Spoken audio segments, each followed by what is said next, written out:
Hey everybody, this is Greg Gossett from Gossett Trading and Mentoring Live, and today is Monday, April 27th, 2020.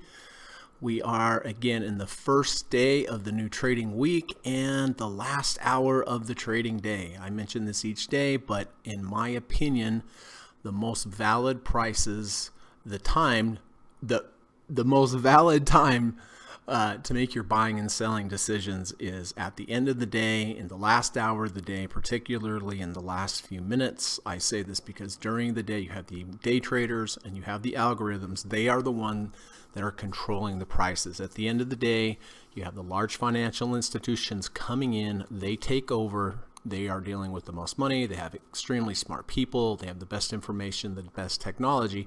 And at the end of the day, they come in and make their decisions on what to buy and sell, and they take the control of the prices away from the day traders and the algorithms. So I feel like they're the smartest people on the block, and therefore I like to make my buying and selling decisions based upon what they are doing. So anyway, we are having another really good day. The Dow Jones is up 363 points. It's up 1.5%. The NASDAQ is up 1.4%.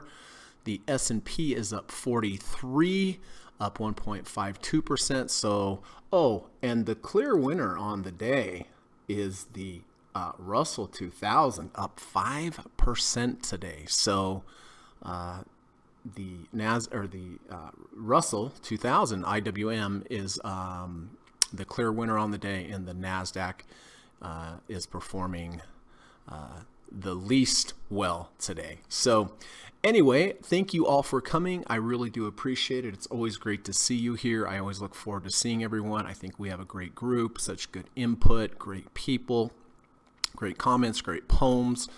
And anyway, I hope you had a good weekend, but thank you for coming today. Really appreciate it. Hey, Marco is here. Hey, buddy, what's going on? Good to see you, my friend. Hope you're having a good evening in Slovenia. Quad Racer is here. Hey, Quad, what's going on? Looking forward to our lessons on our first lesson on Wednesday. Dan, hey, Dan, what's happening? Zach is here. Hello, Greg and friends. Hey, Zach, good chatting with you earlier on Skype. Our other Zach is here. Hello, good to see you. The two Zachs are here. Miko25, good afternoon, Greg and everyone. Good afternoon to you. Thank you so much for coming. Hi, Kamal. Good to see you, my friend. Hope you're having a good day. Andrea, hey, how you doing? Good to see you. Nice to have you back. Andrea, hey, everyone. Haven't been at my desk in the afternoon much since I've been riding my horse, but today is a rainy and 39. Well, riding your horse sounds like a pretty good idea. So you should probably do some more of that, huh? I'm sure you enjoy it. Good seeing you, Andrea. Scatty13 is here. Hello, good to see you. Thank you so much for coming. Steve Burns is here. Hello, my friend. Always an honor, always a privilege to have Steve here in the chat. It really is. We see him here every day, but it's nothing to take for granted because having the great Steve Burns here is a real cool thing. And I hope you're doing well, Steve. Dirk is here. Hey, Dirk, good to see you. Hello, Greg. Hello to all. Hello to Dirk. Frank is here. Hey, buddy. What's happening? Good to see Frank. Hope you had a good weekend, Frank. All right. Well, okay. This is the plan for today. First of all, we're going to run the U.S. legal disclaimer. Secondly, we're going to come back, take a look at my current positions. We're going to talk about when I bought them, why I bought them, what methodology I used, what my thinking was, and most importantly, how I'm going to manage them going forward. After that, I did take a couple day trades today that were pretty good, and so I will share those with you. After that, some of you have been kind enough to share your trades with me, and we're going to go through those as well and take a look and see how they're doing, see if you have any changes for me to keep them on the board or to take them off the board. After that, I like to do a few minutes on trader psychology. As you know, trader psychology is, to me, the most important part of trading. It is important to learn how to trade. It's important to learn all the indicators, entries, exit, support, resistance, but you do that so that you can make a plan. After that, following your plan, that's your next big challenge. So I hope that by talking about it every day, repeating some good words of wisdoms that I've found on some trader posts on Facebook and Twitter, that this will eventually kind of seep in and internalize to you, and you will realize really, really how important it is. After that, we're going to go through my watch list. We're going to take a look at each stock. I have 3 requirements when it comes to entering a new trade. First requirement is I need to see a combination or a confluence of indicators lining up on one time frame, ideally on 2 time frames. And when I look at indicators, I look at them as groups of buyers. So I want to see essentially indicators lining up, or another way to say it, I want to see different groups of buyers lining up. And I say this because in order to put yourself in the best possible position to make money on a trade, doesn't mean you're going to, but to increase your odds the most, you want to be in the company with as many other buyers as possible. Therefore, I want to look for a confluence or a combination of indicators, or another way to say it, groups of buyers on one time frame, ideally on 2 time frames. That's step number 1, requirement number 1. Requirement number 2, have to make sure I have a good risk to reward ratio. It's very important. Sometimes you can have a lot of indicators lining up, but based upon what your filters or your restrictions are in taking a trade, you maybe not be able to take it like me. And sometimes it works out great, and sometimes it doesn't work out great. And that's just what it, you'll just never perfect trading. You just never will. So, I look at RSI levels, I look at ATR channels as my filter. So I may have a good setup, but it may be too high for me to take, and in my opinion, maybe not offer as good of risk reward as I need. So risk to reward is very important. 2 to 1, the ability to make 2 times to the upside or more compared to what you're losing on the downside. And then lastly, just make sure you do not have too many stocks in the same industry. You want to have some diversification in your holdings, different industries, ideally different products outside of equity, bonds, gold, silver, oil, just to get as diversified as you can. And then the last one, account heat. Just my personal preference, I never like to put more than 60% of my capital at risk, even if I have even if every stock is completely uncorrelated. But 60% is my max, and that's just a filter that I learned from Steve Burns a couple years ago, and I think it's a really good rule to follow. Then after the market closes, if anybody has any questions for me, if they'd like me to take a look at any stock symbols, give them my opinion, I'm happy to do so. If there are any stocks that are time sensitive that you'd like my opinion on before the market closes and you think would be helpful for you or the group, please let me know, but put a star in there so that I know that it is time sensitive. All right? So that's the plan for today. So if you could be so kind, hold on about 40 seconds. We'll run the U.S. legal disclaimer, and I'll be back shortly. Thank you.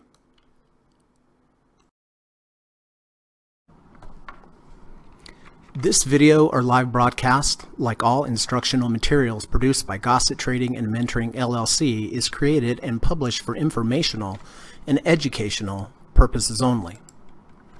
Please carefully read and/or listen to the U.S. government required disclaimer before watching this video or live stream broadcast. The video link and disclaimer text are located in the description section of this video or live broadcast, here and here. Thank you so much.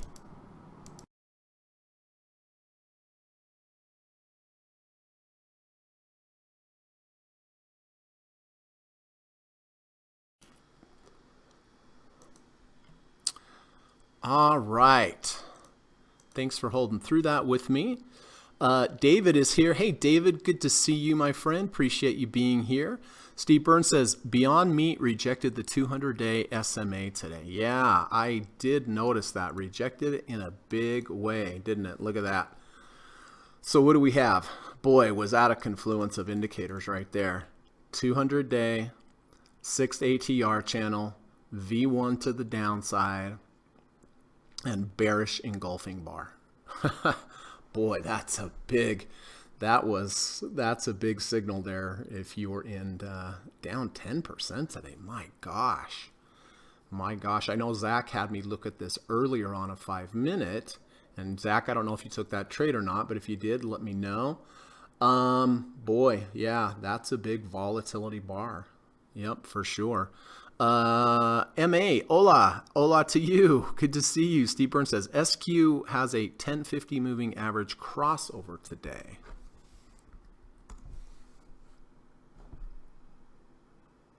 Yes, it certainly does. And this is one of those situations where I have a filter where I cannot take a crossover if it's over the second ATR channel. And look, this does not always work. I promise you. Sometimes it works great and it goes back down and you didn't take the trade. Other times you won't take the trade and it will go up, and it's frustrating. But you know, have your rules, make your rules. Sometimes they're going to work, sometimes they're not. In my opinion, it's good to have a rule. If you have a crossover and you're going to take it regardless, fine. Then you don't have to like anguish about it. If you have a rule where if it's above a certain level, you don't take it, fine. It's not always going to work out. But again, it's the anguish part of should I not? How am I feeling today, right?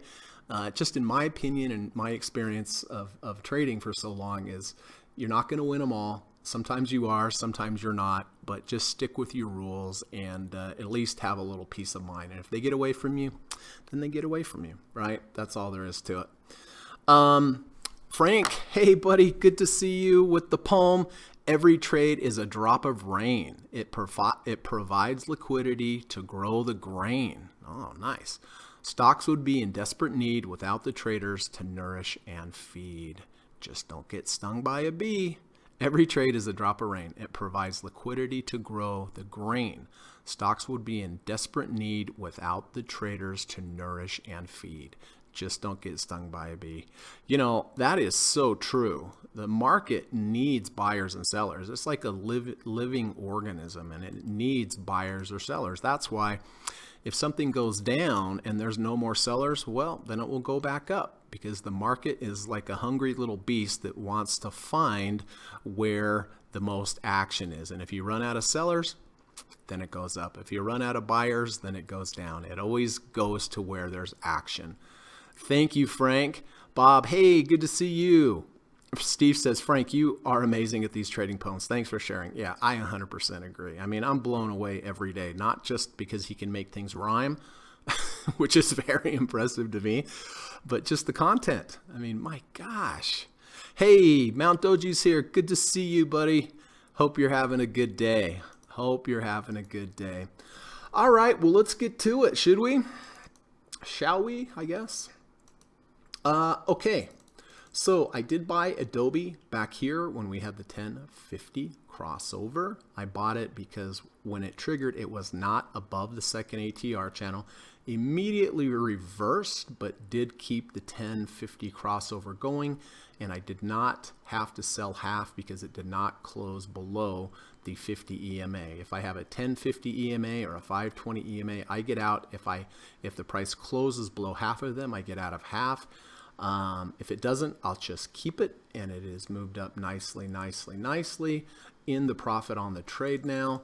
Tell you one thing, I'm a little concerned about Adobe today. I'm concerned about we weren't able to break through this high, and I am concerned about we have a close below the open and a rejection of the second ATR channel. Came back a long way on this trade, so I'm grateful for that, but I am considering selling this today because we couldn't break through, and also because the open is below the close at this point, and we did reject the second ATR channel, and it was a huge comeback here. So I am considering just locking in profits on Adobe today, unless we closed above the open. Didn't hit any profit targets on this, but it's up nicely today. Apple. All right, so I did buy calls on Apple June 2021 calls, long-term calls on Apple. I bought it back here in the week of 327. We had this nice V1 rejection of the third ATR channel, bounce off the 100-day moving average, close over the 50. So I bought these right around here. 250 calls for June 2021. Right now it's at 282.17. So these are up nicely. They are definitely in the money because they're 250 calls and they're actually in the money. The calls are actually in the money as well. So my plan for this is I will go ahead and lock in all the profits if we reject the negative 1 or the 1 ATR channel up here.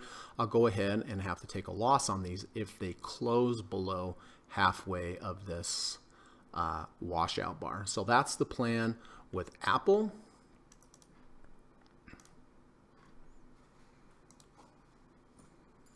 All right, world famous SPY trade.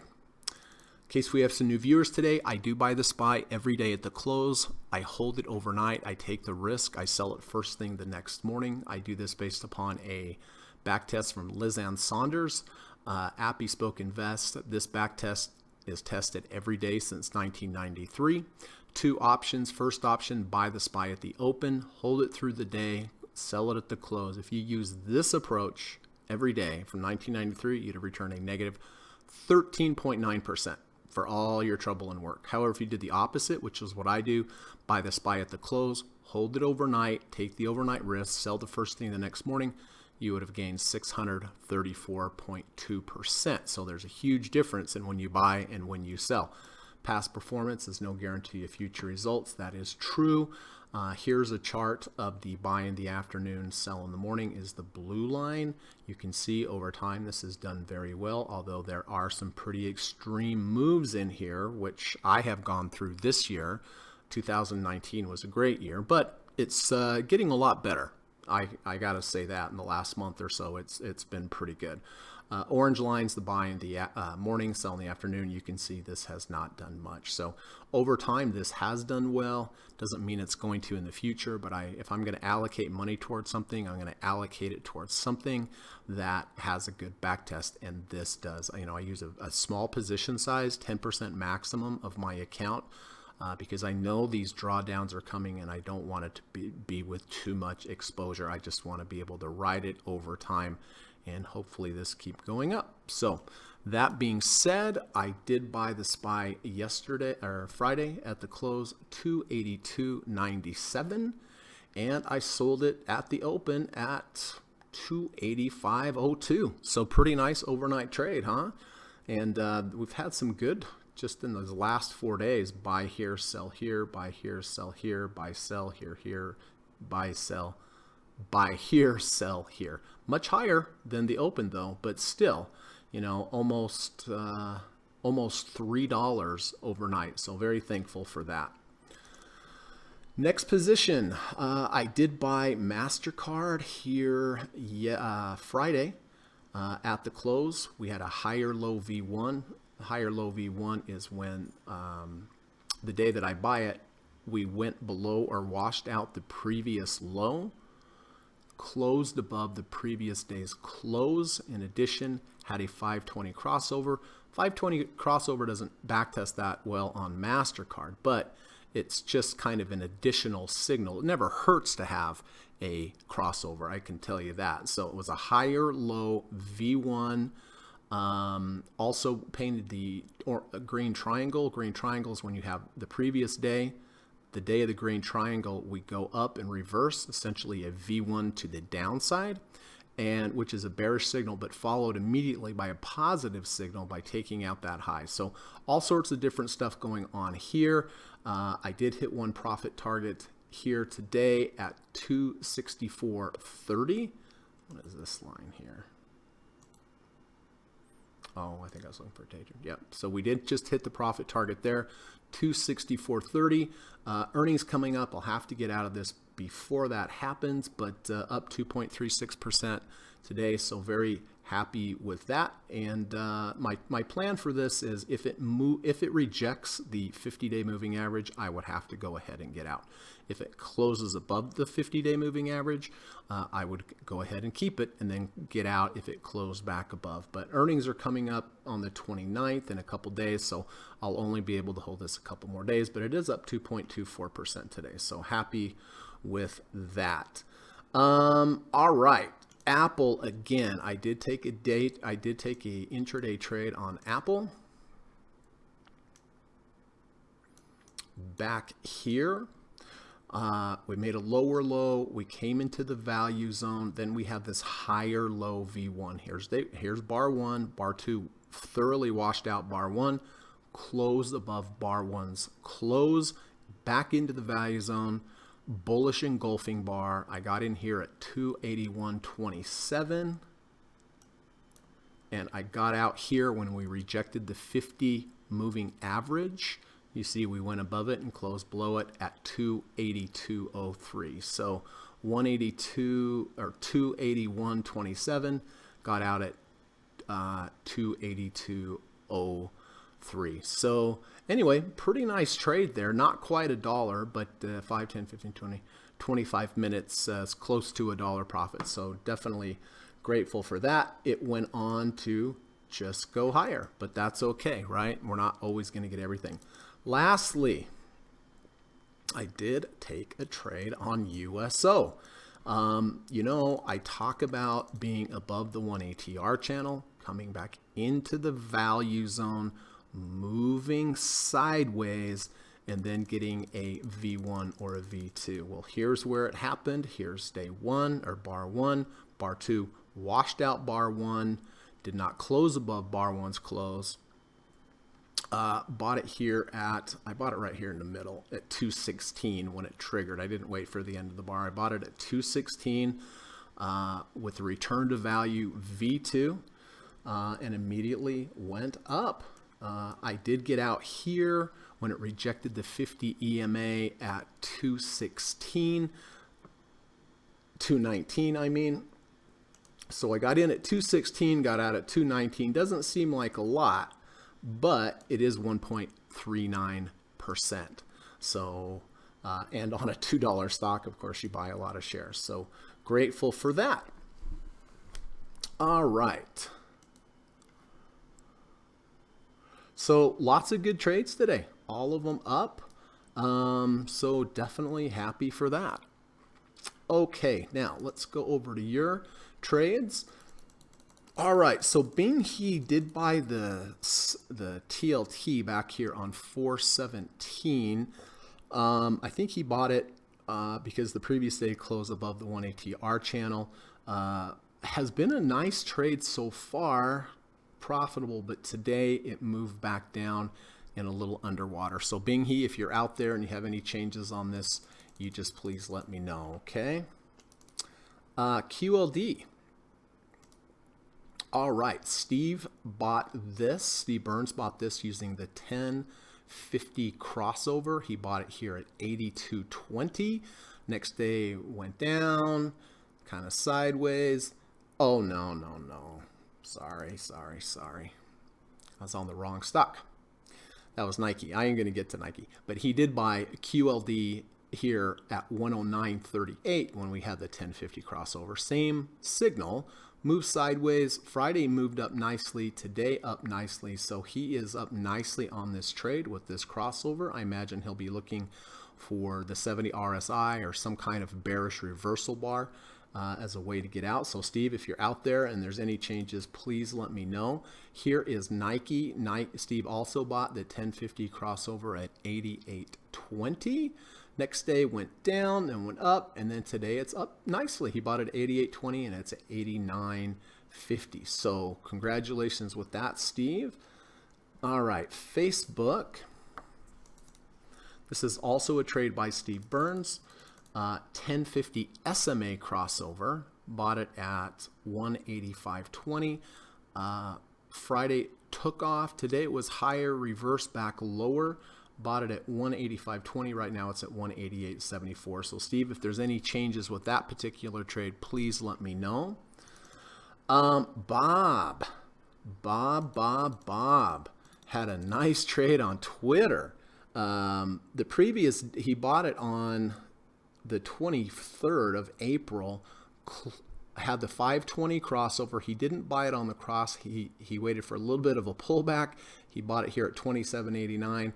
Right now it's at 30.11. It's up 4.77% today. So fantastic trade, Bob. So just make sure you have a plan for that. And then last but not least is, oh no, I can't remember now. I think, oh, Jerry. Okay, good. Jerry bought Carnival back on the 23rd. We were below the -1 TR channel. We came into the value zone. We had some really nice side movement. Did trigger a V2 here. I didn't take it on this day, unfortunately, because day 2 did not really wash out day 1 enough. But Jerry did, bought it at 12.18. And Jerry is the clear winner today, up 10.33% today. I like that it's closing above the 1 ATR channel. I like that it's closing above the 20-day moving average. So congratulations on those trades. So it looks like all the trades look pretty good here. Couple slight down positions today, but overall pretty dang good, I have to say.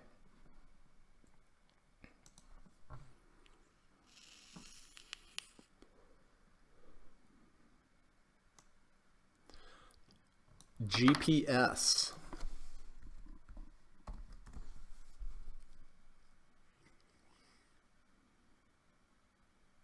Yeah, it's pretty good.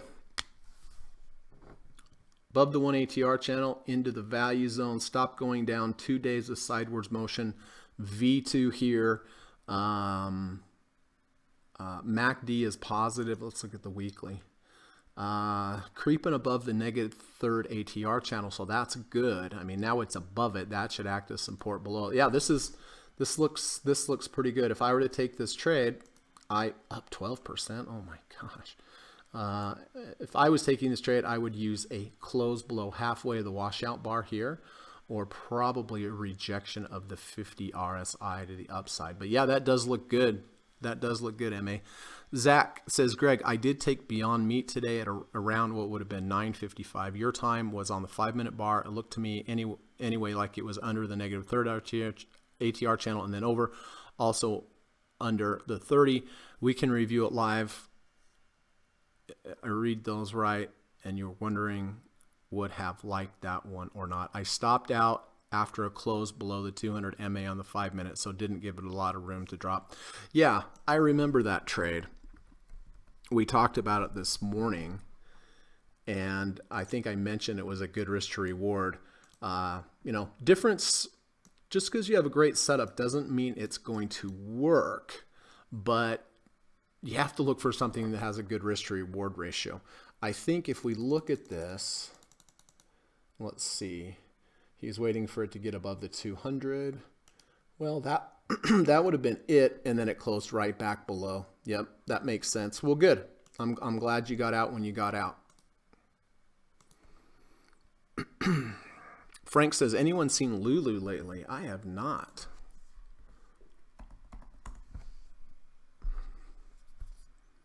Wow. Yeah, big strong day today. Up above the 3rd ATR channel. Wow.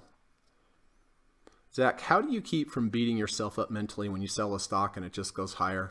I bought GME at 539 today, about the first resistance and pass sold.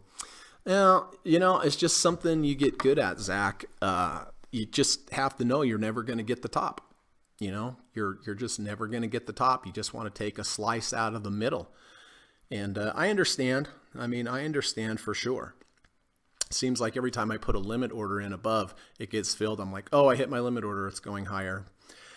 You just have to realize that you're just not going to get everything, Zach, right? And keep in mind, there are going to be times where you sell and then it's going to go down.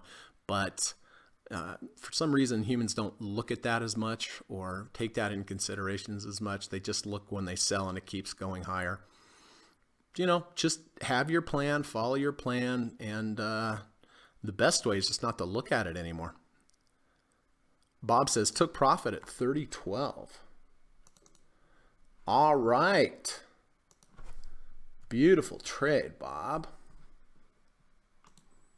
Really nice. All right, so we're going to take Twitter off the board.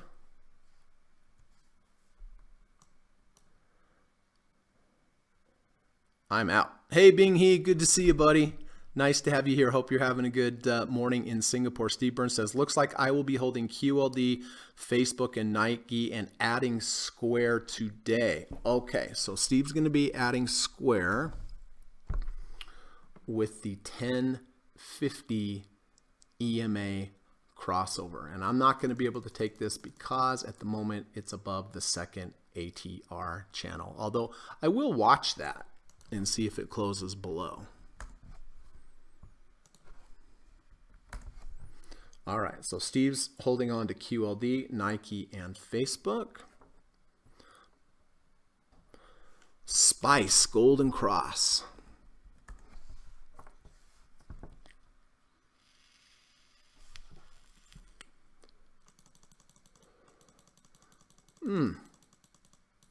I don't have the 200-day on this particular chart, Bob. So maybe your chart, maybe I don't have enough data on here because I don't have a 50-200 cross, probably because I don't have enough data. That's why. Dang, I do kind of like this V1 here back in the value zone on Friday. I don't follow Virgin Galactic, but yeah, pretty good. Want to hear your thoughts on Halliburton.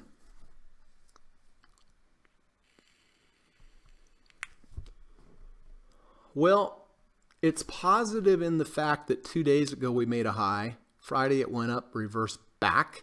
Today we are back over that day one bar. But me personally, I think you know what I'm going to say, Mount Doji. This is a little high for me to buy V1s, V2s here. Doesn't mean it can't keep going up, but above the 1 ATR channel is my filter for V1s and V2s. Good trade, Bob. You did defy the odds on the crossover. Yep, on Twitter. Okay, so listen, before we go down through my watch list, before I look for my end of day trade, I do like to spend a few minutes. I like to talk about trader psychology, the importance of trader psychology. There's some really good Facebook and Twitter channels out there that spend a lot of time and effort by posting good sayings, good memes, things for us to think about as far as trader psychology and trading words of wisdoms. And one of my favorite is Stephen Goldstein at Alpha Mind 101. Stephen has a great channel. Please subscribe to him if you have not.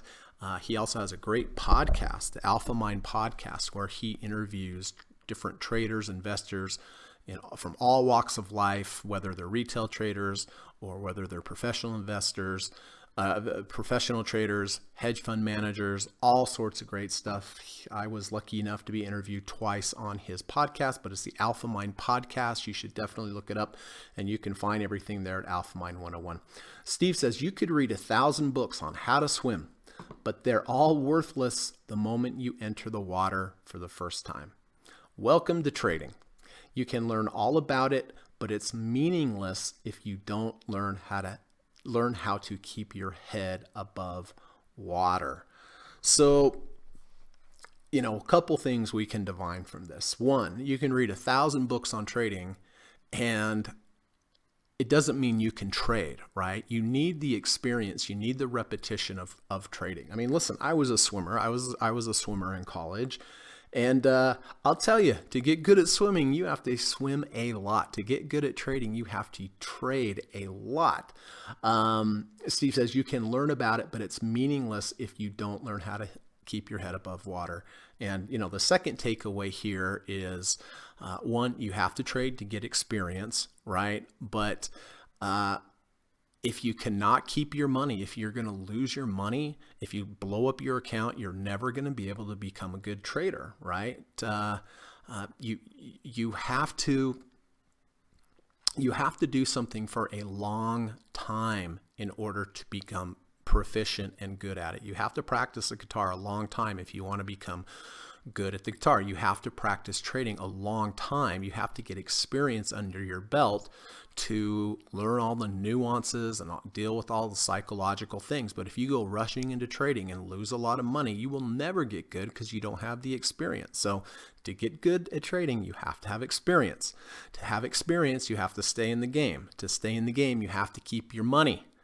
To keep your money, you have to have a plan, and you have to position size correctly and all that kind of stuff. So yeah, you can read about trading, but if you don't trade, it's a whole different thing. And to get good at trading, you have to keep your money, right? And how do we keep our money? Well, we position size correctly, we get out quickly when we're wrong, and we let our profits run until it gets to some kind of resistance level that we identify to get out. So most important part is to stay in the game, keep your head above water, get good at trading. So anyway, thank you, Stephen Goldstein. Remember, guys, Alpha Mind 101 on Twitter, and look up his podcast. It's really great, Alpha Mind podcast. So thank you, Stephen Goldstein.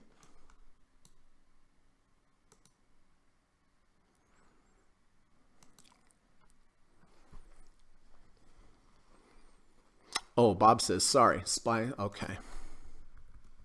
It was the 1050. Huh. Why don't I have I don't have the, well, I'll have to look at that later. Yeah, could go up. I mean, I like that we pulled back into the value zone. I like that we started moving sideways, and I like that V1 on Friday. I can tell you that. I don't know how it back tests with the 1050, but I do like this V1 on Friday. I may certainly have taken that if I would have seen it. Jerry out of CCL at 1308. Wow, what a trade! What a trade, Jerry. Fantastic, my friend. Yeah. Well, that was a good higher low V2 in the value zone. Really good. All right.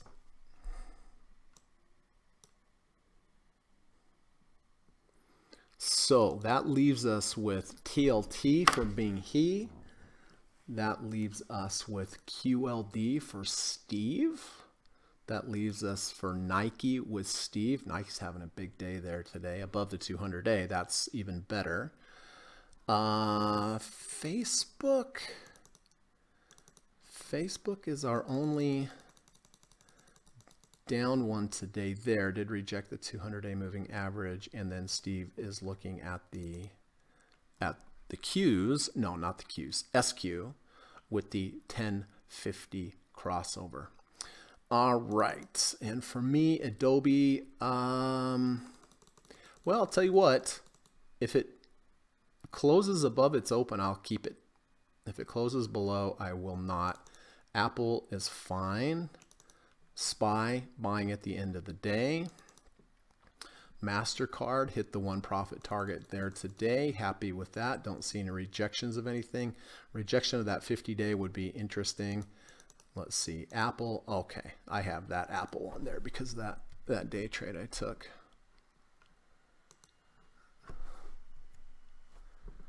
And then USO, I took that day trade as well. Okay, so that's all off the board. HOG.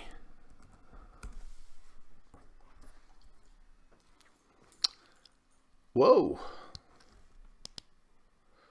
Well, that is a beautiful V1.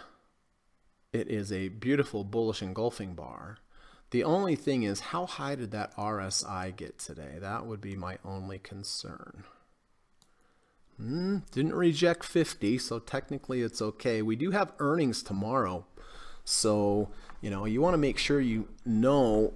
If it were me, okay, if Harley Davidson reports in the morning, there's no way I would take this trade. If they reported in the afternoon, sure, then I would consider it. But actually, let's take a look here.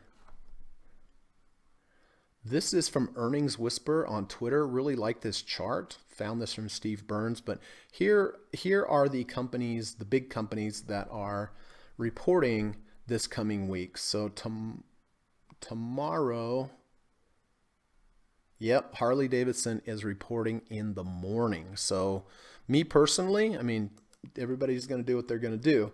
But me personally, there's no way I would buy this today because the earnings are going to come out before.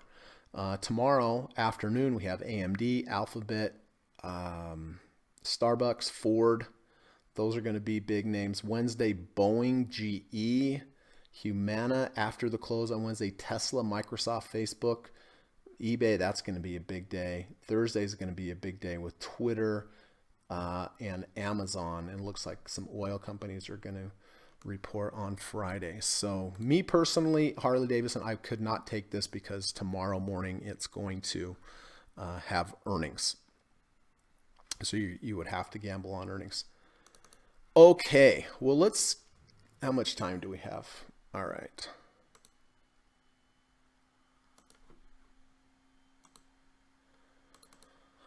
All right, Adobe, I am considering getting out of Adobe here if we have the close below the open, so I'm going to have to watch that one. Amazon is down today. V1 bearish engulfing bar on the negative side. On the positive side, looks like it's holding the negative third ATR channel. Did lose the 70 RSI also, so nothing on Amazon. Boeing, I am considering buying Boeing here. But I was considering it earlier in the day. Here we're in the value zone. We poked our head below the value zone. We went much lower today and then reversed back up. I would take Boeing if we have a V1, meaning today closes above yesterday's closing price, but I would need it to close back up into the value zone. Right now it's below the negative 1 ATR channel, meaning that it has that as resistance. So I thought that had some potential, but now not so much. Berkshire Hathaway has a 520 crossover, looks like. That does not backtest very well on ETF replay, but you can see above value into the value zone, sideways motion. I guess technically it did trigger a return to value V2 on Friday, technically.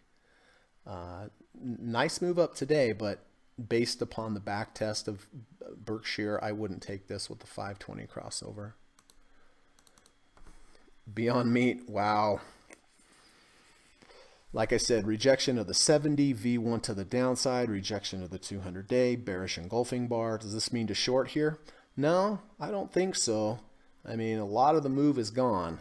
We have the third ATR channel and the 5 EMA as support. But if I were looking to get into Beyond Meat, pull back into the value zone.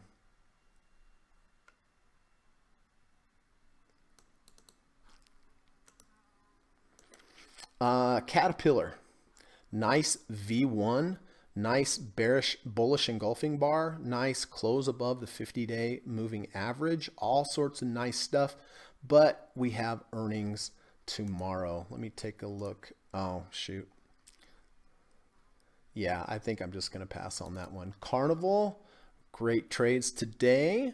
Going to be, oh, we got out of that with Jerry. Jerry got out. Fantastic trade. The Dow, really strong, closing above the 50-day moving average. That's good. Closing above the 50 EMA, that's good, but I don't see a trade.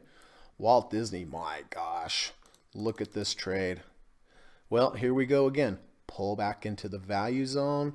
There was technically a V2 on Friday.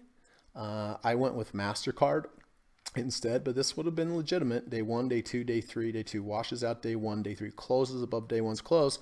Yeah, that's legitimate, and this thing's just skied today, but I don't see anything there right now. Etsy is just a monster, just keeps going up too high.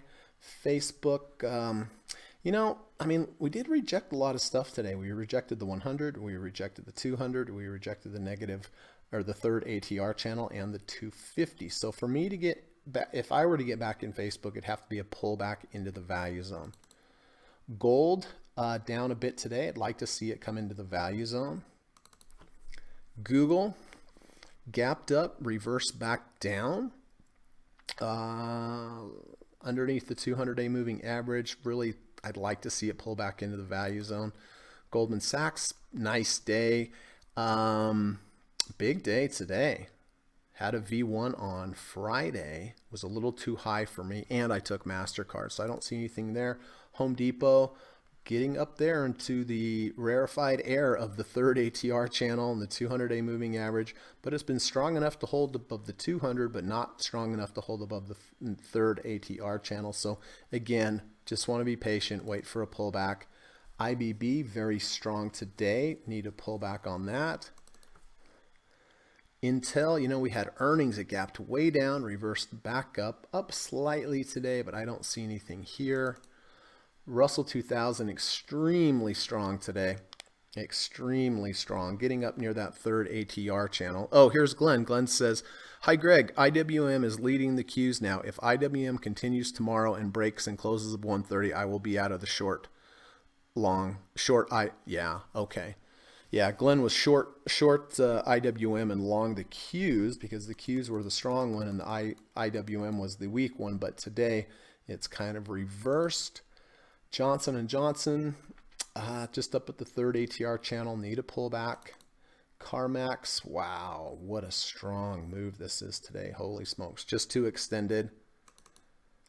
Coca-Cola, above the 1 ATR channel, back in the value zone, sideways movement, everything I was looking for, but I just didn't get the trigger, and that's frustrating. You know, you can have a good setup, but you need something to trigger you into the trade, and there really was nothing to trigger me into the trade for. I actually was looking Friday if we would have this V2, but it untriggered at the end of the day, but that's how it goes. Trading can be frustrating.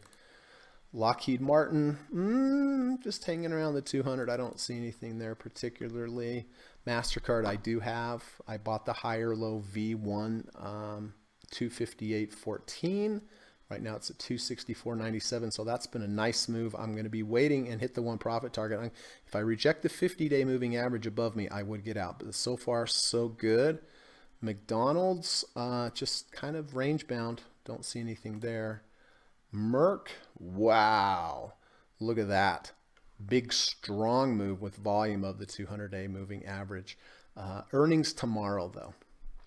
So I don't think I'm going to play that just for one day. Microsoft actually down a little today. V1 to the downside. Open is below the close. Netflix also down slightly today. Just like to see a pullback into the value zone and look for a setup in the value zone. Nike, strong day up there for Steve. Nice trade, buddy. Philip Morris, above the one ATR channel, back into the value zone, but no trigger. That's the problem. The setup is there, but no trigger. PayPal looks a little toppy there with that kind of bar, so nothing there. Qs. Has not been able to break above that previous range. So nothing on the Qs. Silver, back in the value zone. I'd like to see the 5 cross back below the 20 and back over. SPY, we'll be buying this again at the end of the day. Happy with the overnight trade that we had there, or that I had there. Teladoc, ooh, that's quite bearish. Look at that. Above 70, under 70. Rejection of the third ATR channel. Bearish kangaroo formation. You open low, go up, go back down. I mean, I'm not going to short this, but you know, if somebody said you had to short something today, it would be this for sure. That's a very bearish pattern. Rejection of the 70, rejection of the third ATR channel was much higher, closing below the open. Like I said, I'm not going to short this, but if I had to, that would be something I would look at. TLT, well, back into the value zone. You know, if we could move sideways, I would be buying the TLT down here in the value zone. Tesla having a big day today. It looks like it's breaking above the previous high there. Really good. 66.61 on the RSI, just too just too high for me. Twitter, we had a great trade on that with Bob. Congratulations. United Airlines. Well, I was looking for a V2 today. Earlier in the day, it had triggered, but now it is untriggering. I would have been, I could have possibly, earnings are tomorrow though. I would have to see if they were in the afternoon or the morning, but right now it's a mute point. UNG, big V1. But again, we were above the value zone, into the value zone.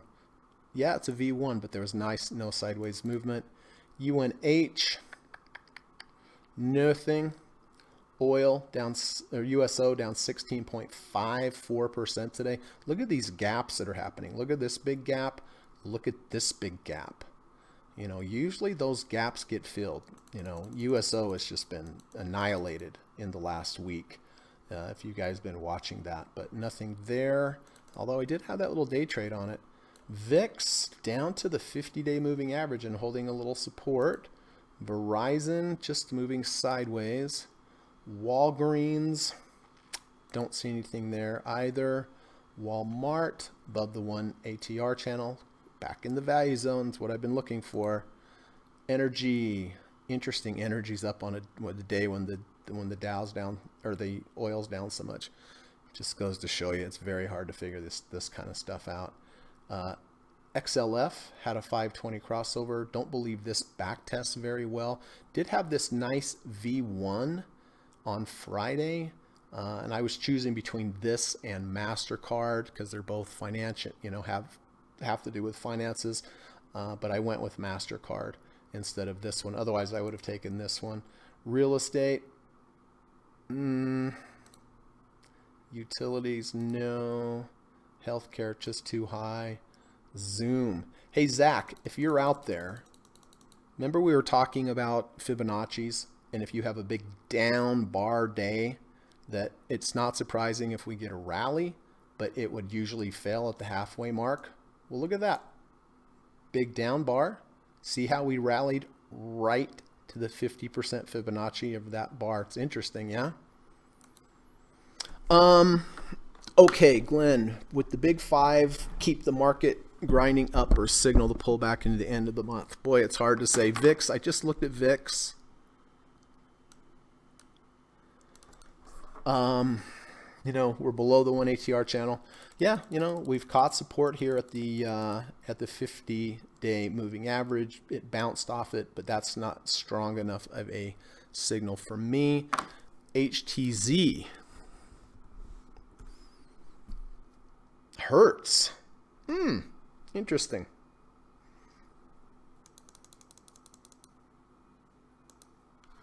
So it looks like very likely Hertz on Friday went under 30, over 30, and rejected the negative third ATR channel. If I would have seen this, it possibly would have considered buying this because it did go under 30 intraday and close above, did test the negative third ATR channel intraday and close above. And boy, that would be good. Whether I would buy it today, sure would like it a little bit better down here. Let's look at the weekly. Still has that negative third ATR channel above it. I don't know. It's 20%. Chasing a 20% move. My gut is that I probably wouldn't do it, but it's a V2. It technically is okay, but you have the 10 and the negative 1 ATR channel as resistance above you now. Zach says, I do, and that was spot on. Yeah. I mean, when I saw that, I was like, oh, I've got to. So, yeah, big down bar. Doesn't mean we can't rally, but it's probably going to into resistance at the halfway. It's exactly what it did. And interestingly enough, if I was looking at this and saw this, I'd go, ooh. I would go to a smaller time frame because on the daily, we have the down, we have the rejection at the 50%. I would go down another time frame and look for some kind of short signal, like a V1, like right here, something like that. Okay. Well, it looks like Adobe, I am not going to get rid of Adobe. All right, we have 5 minutes. SPY. Buying that at the end of the day. MasterCard is doing just fine there. And Apple is about break even. But of course, all I have on those are my calls. So Boeing, oh, it's getting there. Well, only for the V1 though. Yeah, I would really rather have that move into these negative or above the -1 ATR channel. So I don't see anything today. We can look at Square with the 1050 crossover. It looks like it might close below. It looks like it might close below the second ATR channel. So let me quickly do some math here.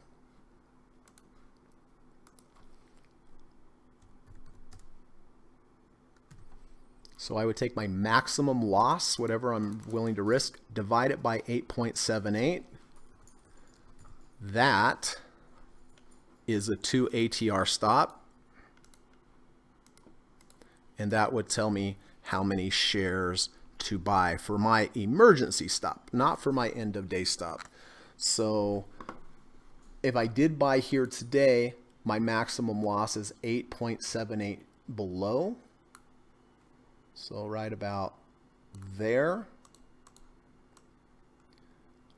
But again, that's my emergency stop. That's not something that I'm hoping to hit, obviously, right?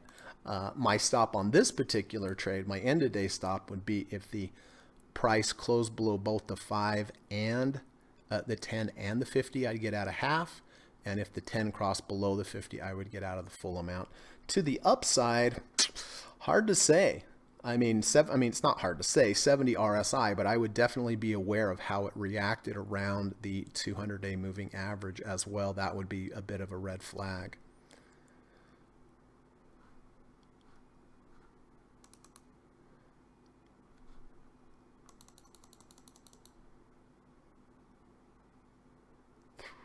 $348.80.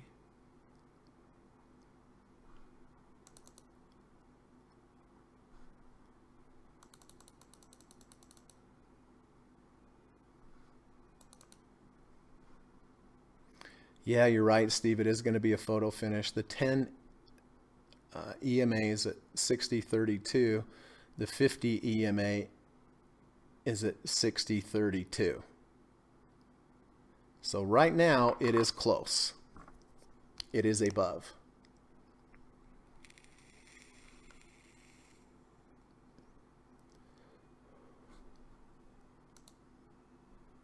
Let's look at the weekly. Boy, you know, the weekly's at a 49.64. Has it already rejected the 50? Not quite.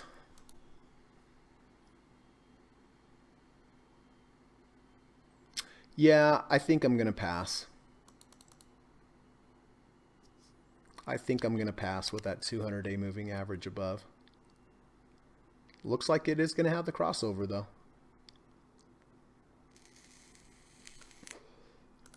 And Adobe, well, at this point, I am going to sell Adobe. Right now, the open is below the close. I have 1 minute. So I am going to, let me make sure I have that order in. Yeah, I do. All right.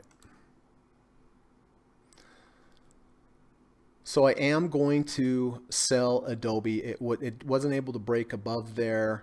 A little bit of a reversal bar, and I'm happy with that profit after being down so much on it and then back up. So, all right, that's the plan. So for me, no new positions today, and I am taking Adobe off the board.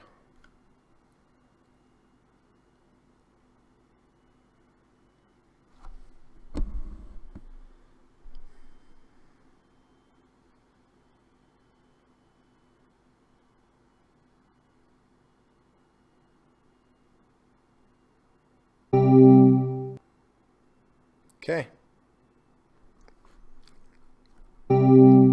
Okay, there's my Adobe. So Adobe is gone, but boy, I'll tell you what, this was a big comeback on Adobe. I'm glad I stuck with the plan. But again, the reason I sold it, I didn't like that it couldn't break above today, didn't have a lot of volume, closed below the open. You know, am I right? Who knows, right? Who knows? But, you know, that's what my plan, that's what my read on it was, and that's what I'm going to do. SPY, I bought at 287.05.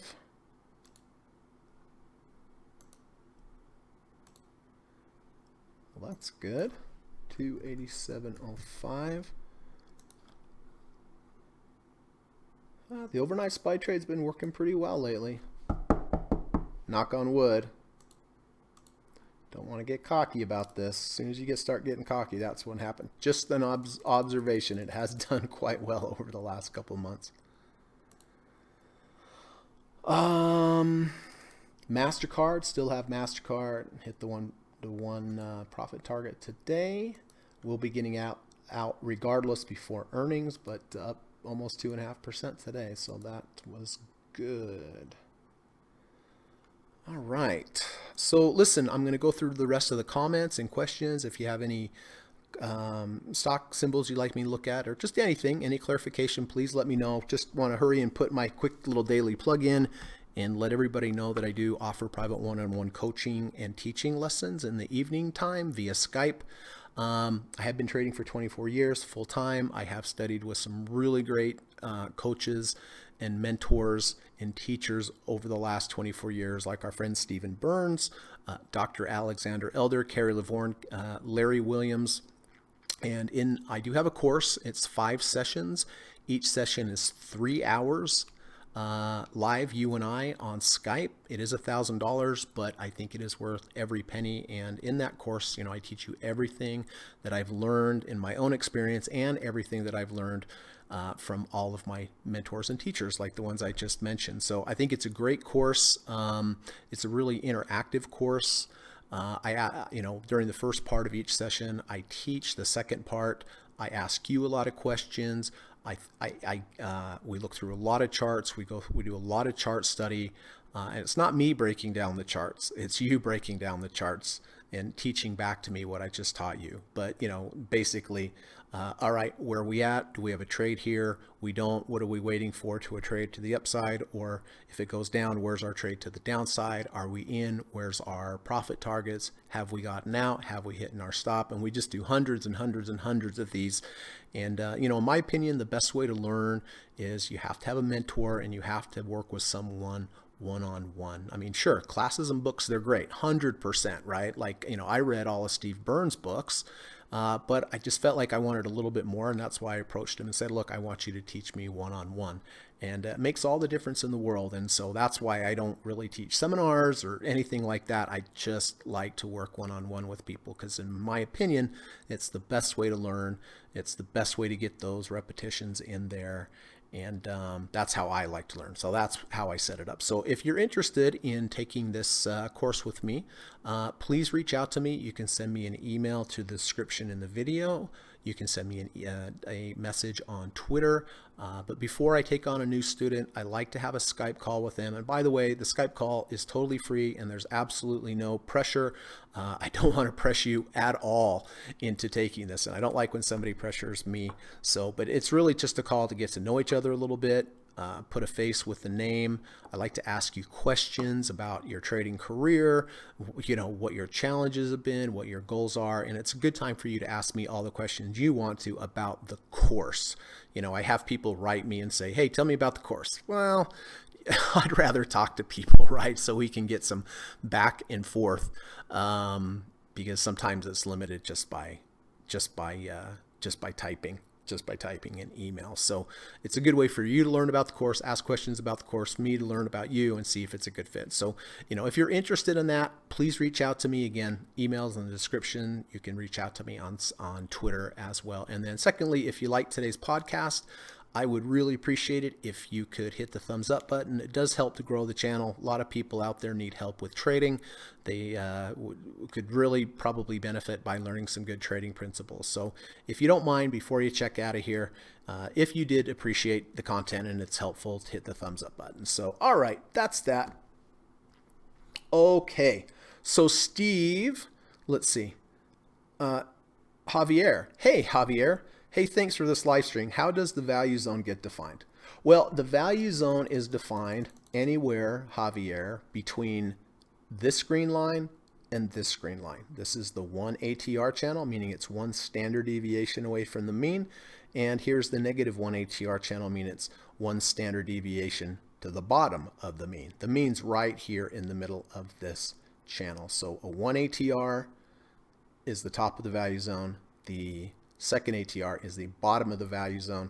I consider anything above the 1 ATR channel to be above value because it's above the value zone. I consider anything in the value zone to be at value, and anything under the negative 1 ATR channel to be undervalued. So if it's above value, I want to wait till it comes back into value to buy.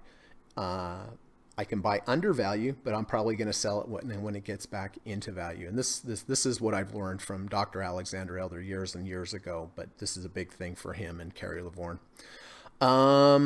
Steve Burns said, I did go long SQ. Okay. Let me see if I can find a price. 63.66 is where Steve went long. And you might be asking, how do you know that, Greg? Well, if you go to Steve Burns' Twitter page, at @sjosephburns, you can find out about, he has a newsletter a video newsletter that he talks about the markets, breaks his trades down. It's 3 times a week. It's really, really good. I subscribe to it. I watch it all the time. And if you're in that if you subscribe to that, you can go into his private Twitter feed and see what his trades are and where he took them and so forth. So let's see. All right, so let's put Steve here. There we go. All right, so Steve has QLD, Nike, Facebook, and the new trade are the Qs. All right, so good luck to that, and good luck to everybody else that has their position. So all we have now here, let's see, Bing He, is there any change with Bing He's trades? So it looks like I only have Steve trades up here at the moment, and then my 3 trades as well. All right. So really nice day today. Really happy with that. Happy with my little day trades I have. Boy, I've kind of become a day trader lately. And the reason why is I don't have a lot of positions because a lot of these stocks are extended, in the way that I view the market. So I have had to go intraday. But look, I'm looking for the same setups, right? Everything's exactly the same. They just happen a little bit quicker. But I did have that nice trade on Apple. And I did have that fun little trade on USO.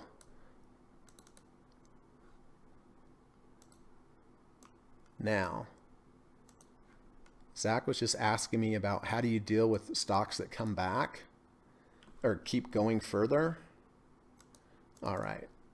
Okay, so I bought this return to value V1 here.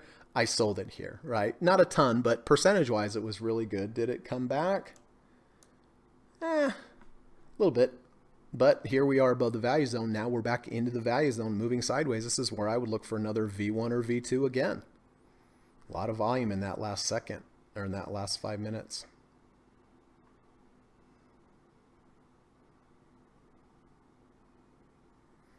Glenn says seasonal cycle peaks around last Tuesday in April.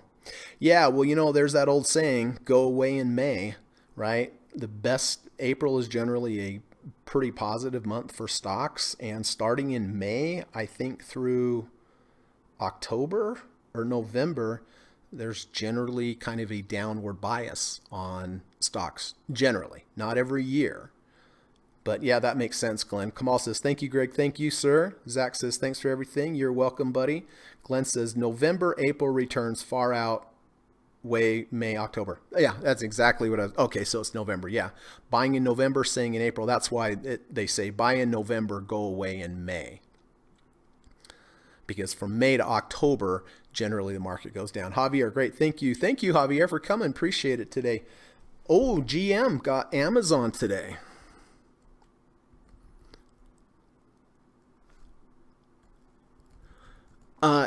GM, what was your signal on this, and what's your trading plan? Where's your stop? Where's your profit target?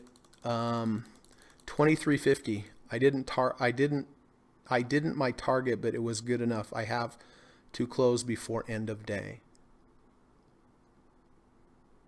So you still have it? You bought it at 2350?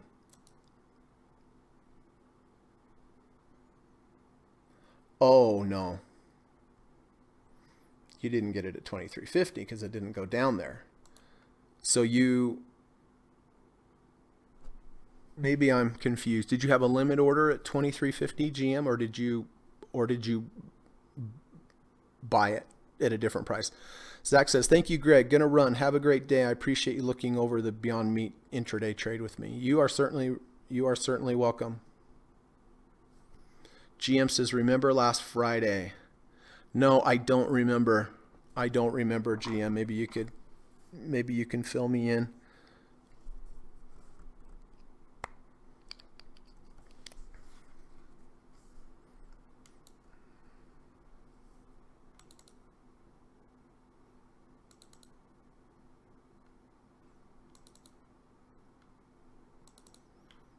If anybody sees any earnings coming out, let me know.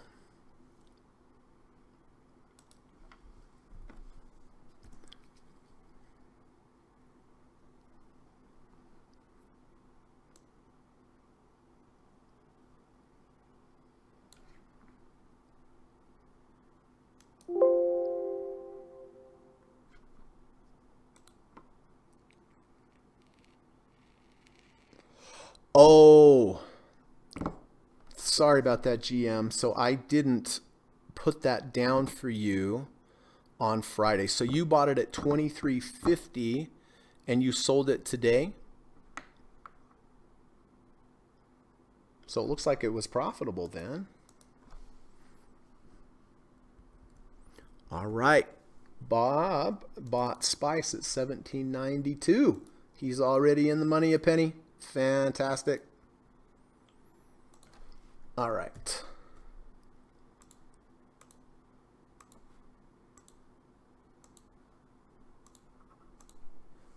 And what's your plan, Bob? What's your plan on Spice, if you don't mind me asking? To the upside or to the downside? Remember, before we get into a trade, we always want to know what we're going to do, whether it goes up or whether it goes down. But this is a nice example of a return to value. We're above the value zone. I generally don't want to buy up here. I want it to wait to come back into value, buy it at value.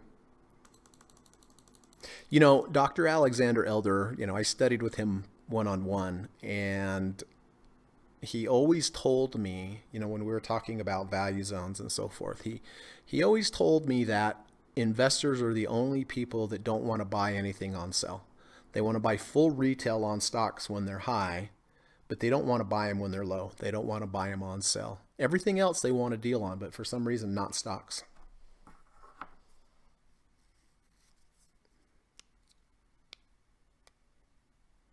GM says, there is a packer on messengers in here.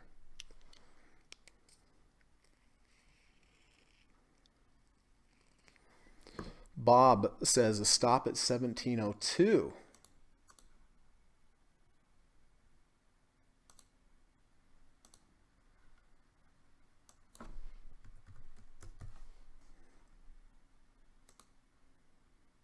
Okay. Good enough.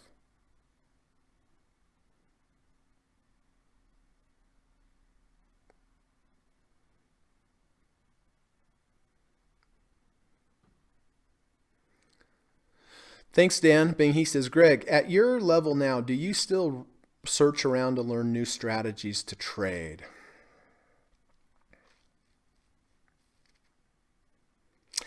Well, I'm open to it. I'm open to it, being he. If something comes around, like the overnight spy trade is probably the newest thing that I've used in a while. But I think you don't ever want to stop learning if somebody can teach you something good that makes sense to you. Andrea says must be because they have FOMO. Well, yeah, for sure. FOMO is always a part of that, but um, it's weird, right? Everybody wants to buy something on sale except for stocks. But listen, there's a lot of examples of buying stocks that are really high that go much higher. No doubt about it, right? But just so you have a context. And for me, the context is buying in the value zone. Sometimes I'll buy something, won't buy something high, and I'll just keep on going. I'll say, yeah, it's just how it goes. But things generally always come back to their value zone because they're coming back to the mean.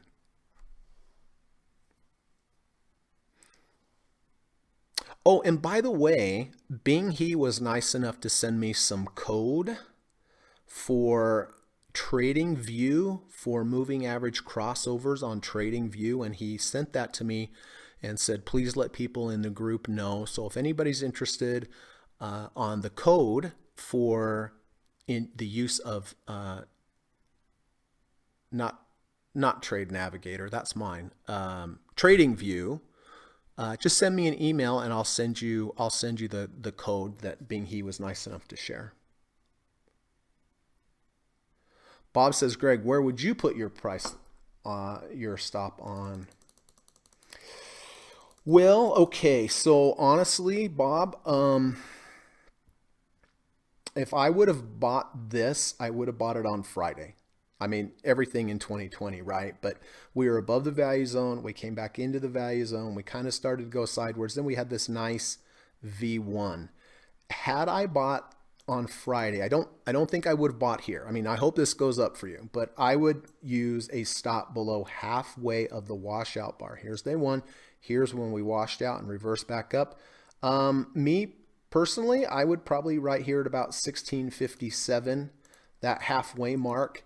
As a matter of fact, I am going to keep this. I have a lesson tonight, and this is a really good example of a very clean stop. And the way that I look at this is here we have the up bar.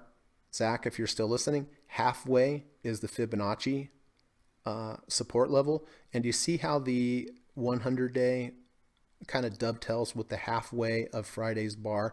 So me probably like a close below 1657 is what I would use personally.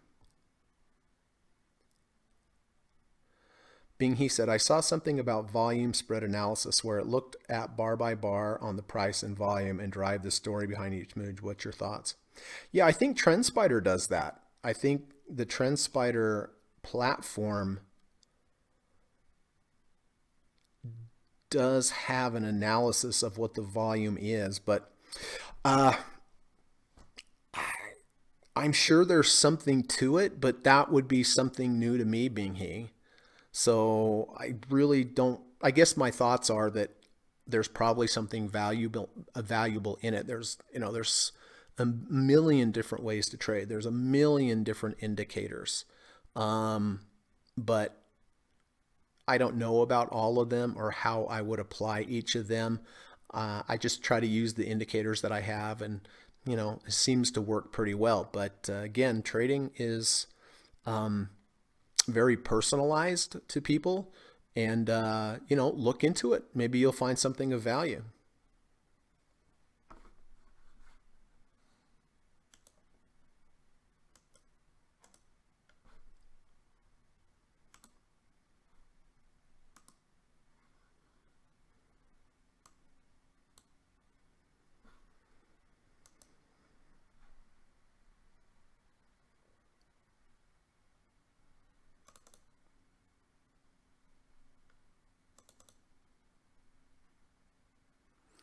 So it looks like after hours, the Qs are down a little bit. It looks like The SPY's about break even.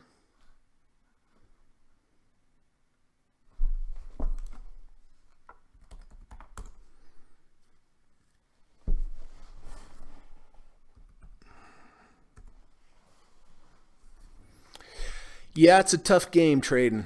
I'll tell you what, it is tough. It's fun. Uh, it's like a sport that you can never really quite master.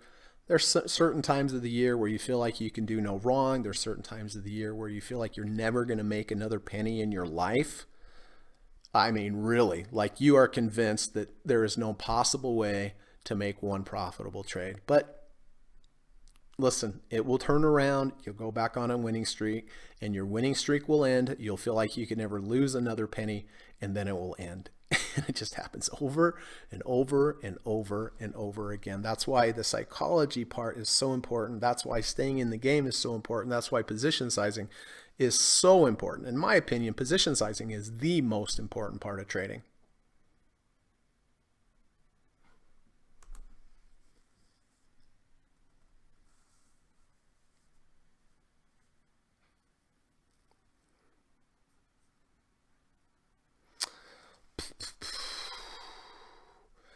GM says, "Oh my God, lack of texting. Last week I called Amazon at 2350 and Facebook at 165. If you remember, Amazon April 1st put 2400 at Friday 92. Oh, sorry, GM. Yeah, sometimes I don't see every single comment on here, so I will do my best to try to make. I do my best actually to try to look at everybody's texts and get them down. Um, I called Amazon at 2350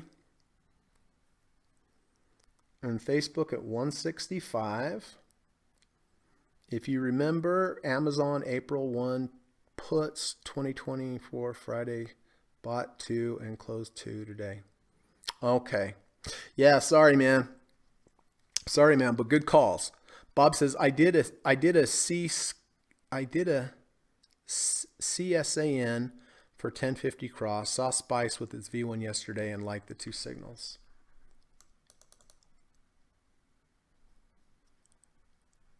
Yeah.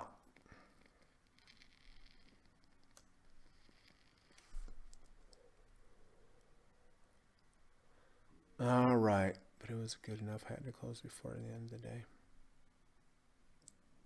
All right, GM. I will definitely look for those a little bit. I think some of these, though, that talk about puts and all sorts of different prices and stuff like that, sometimes it's a little harder for me to just take those all in and have the time to put them up on the board. GM says I added 2 contracts today. Amazon today, June 19th, 1900 puts at 1285. Gamble trade.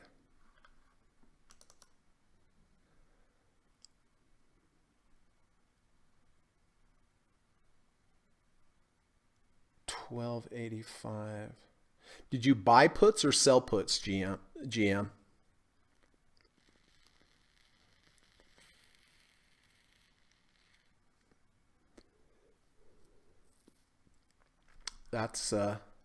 That would be helpful to know if you sold the puts or if you bought the puts.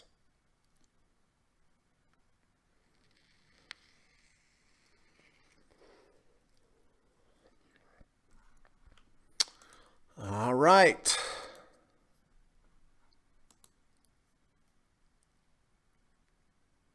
You bought. All right. 1900, huh? Well, who knows? If they miss earnings, you might get it all the way down there.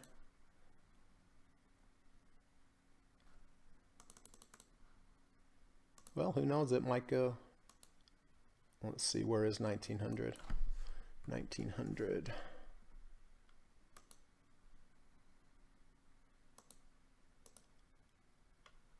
Okay, when does that expire? June 19th. GM. 1900 puts. Bought. June 19th. Expire. All right, we'll take a look then. Probably most likely it'll be a losing trade, but it has a good risk to reward.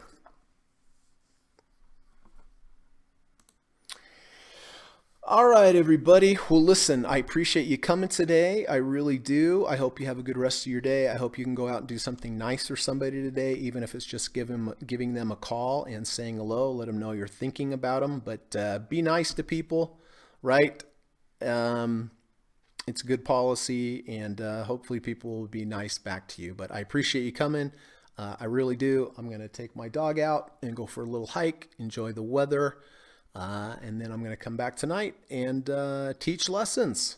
So always look forward to my lessons. And again, if you are interested, please reach out to me. Emails in the description and or on Twitter. So anyway, nice profitable day today.